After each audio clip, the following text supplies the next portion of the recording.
সভার শেষ দিনে সকাল থেকে ব্যস্ত 11 দলীয় ঐক্যের শীর্ষ নেতারা। রাজধানীর মোহাম্মদপুরে জনসভায় অংশ নেন জামায়াত আমির ডাক্তার শফিকুর রহমান, এনসিপি আহ্বায়ক নাহিদ ইসলাম, বাংলাদেশ খেলাফত মজলিস আমির মামুনুল হক সহ অন্যান্যরা। বাংলাদেশ খেলাফত মজলিসের বিশেষ অতিথির বক্তব্যে নাহিদ ইসলাম হুঁশিয়ারি দিয়ে বলেন, ভোট নিয়ে ষড়যন্ত্র হলে আগের ইসির মতোই পরিণতি হবে বর্তমানদেরও। ইলেকশন কমিশনকে বলছি, এতদিন যা করেছেন 12ই ফেব্রুয়ারি যদি কোনো ধরনের পক্ষপাতিত্ব করার পরিকল্পনা থাকে, ফ্যাসিস্ট আমলের ইলেকশন কমিশনের যেই পরিণতি হয়েছিল তার থেকেও ভয়াবহ পরিণত হবে এই ইলেকশন কমিশনের। প্রধান অতিথির বক্তব্যে জামায়াত আমির ডাক্তার শফিকুর রহমান অভিযোগ করেন, হেরে যাওয়ার ভয়ে নির্বাচন হাইজ্যাক করার চেষ্টা করছে একটি দল। একটা পক্ষ, একটা মহল নির্বাচনে হেরে যাওয়ার ভয়ে তারা একবারেই হতাশ হয়ে পড়েছে এবং হতাশা থেকে তারা এখন চূড়াই পথে নির্বাচনকে হাইজ্যাক করার চিন্তা করছে। গুন্ডাদেরকে লেলিয়ে দেওয়া হচ্ছে, অস্ত্রের ভান্ডার গড়ে তোলা হয়েছে, ভোট কেন্দ্র অন্যায়ভাবে দখল করে মানুষের ভোট কেড়ে নেওয়ার পায়তারা করা হচ্ছে। আমরা স্পষ্টভাবে বলে দিচ্ছি, জুলাই যোদ্ধারা ঘুমিয়ে পড়ে নাই।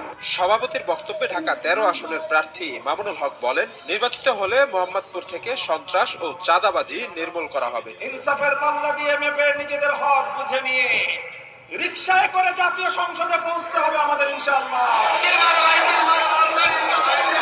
বিকেলে আগারগাঁওয়ে ঢাকা 15 আসনে নির্বাচনী গণমিছিলে অংশ নিয়ে জামায়াত আমির বলেন, 12ই ফেব্রুয়ারির নির্বাচন গোলামীর নয়, আজাদির। ক্ষমতায় গেলে 18 কোটি মানুষের বিজয় নিশ্চিতের অঙ্গীকার করেন তিনি। নির্বাচিত হয়ে সরকার গঠনের সুযোগ পেলে ইনশাআল্লাহ তাআলা আজিম আমরা নিজেদের ভাগ্য বদলের জন্য কাজ করব না, আমরা কাজ করব 18 কোটি মানুষের ভাগ্যের জন্য।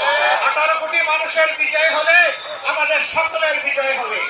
কোন দল, কোন গোষ্ঠী, কোন পরিবারের বিজয় অতীতে বাংলাদেশকে শান্তি দিতে পারে না।